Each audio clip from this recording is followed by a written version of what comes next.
వేసుకోవాలి. ఆవాలు అనేవి చిటపటలాడుతున్నాయండి. ఇప్పుడు సన్నగా తరిగి పెట్టుకున్న ఆనియన్స్ వేసేసుకొని వేయించుకోవాలి. మంచి కలర్ వచ్చే వరకు వేయించుకోవాలండి.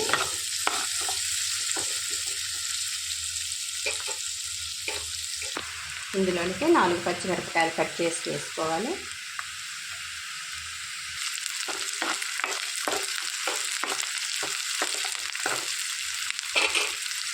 ఒక రెబ్బ కరివేపాకు కూడా వేసుకొని మంచి ఫ్రై చేసుకోవాలి. ఉల్లిపాయలు అనేవి బాగా వేగిపోయాయండి. ఇప్పుడు బీరకాయ ముక్కలు, సన్నగా తరిగి పెట్టుకున్న బీరకాయ ముక్కలు వేసుకొని మంచి కలిపేసుకోవాలి. మొత్తం కలిపేసుకొని మొత్తం ఒక 5 నిమిషాలు మూత పెట్టి మగ్గించుకోవాలండి. బీరకాయ అనేది తొందరగా మగ్గిపోయింది.